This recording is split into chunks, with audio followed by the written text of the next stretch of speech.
તો સવારના 7 વાગી ગયા હતા ને વરસાદ આવતો હતો ને વાતાવરણ એકદમ મસ્ત હતું. વરસાદી વાતાવરણ મને તો બહુ ગમે અને હરીનું ટિફિન બનાવીને મેં પેક કરી દીધું હતું કેમ કે એને સાઈડ પર જવાનું હતું ને અમારા બેન જો કેવા મસ્ત સૂતા હતા. સૂતી હોય ત્યારે ચાંદ લાગે, બાકી તો બહુ તોફાન કરે અને મને બહુ ઊંઘ આવતી હતી કેમ કે રાતે મારે 4 વાગી ગયા હતા સૂવામાં. હરી મને કહે તું મને ચાવી દે અને બહાર વરસાદ આવે છે તો રેનકોટ પહેરીને સાઈડ ઉપર જવા નીકળી ગયા અને એમ જો બેને પાવડર ઢોળી નાખ્યો બધો અને આખા બેડ ઉપર વેરો. આને મારે કંઈ કહેવાય નહીં કેમ કે આ છે ને મારું આવું જ રમતું હોય.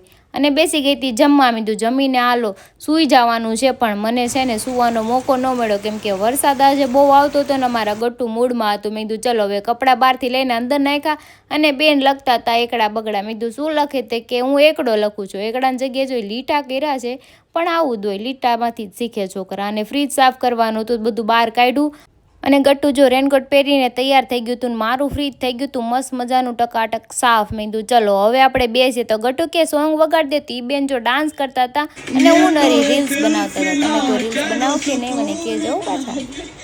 9 વાગી ગયા હતા ને ગટ્ટુ સૂઈ ગયું હતું ને મને હરીને સંજયભાઈ લેવા આવ્યા કેમ કે અમારે બહાર જવાનું હતું. ત્યાંથી પછી હું નરી મૈસૂર મસાલા ઢોસા ખાવા વયા ગયા કેમ કે મને જોરદારની ભૂખ લાગી હતી ને વરસાદનું મને એ જ ખાવાનું મન થયું. તમને વરસાદમાં શું ખાવાનું મન થાય જરાક મને કહેજો.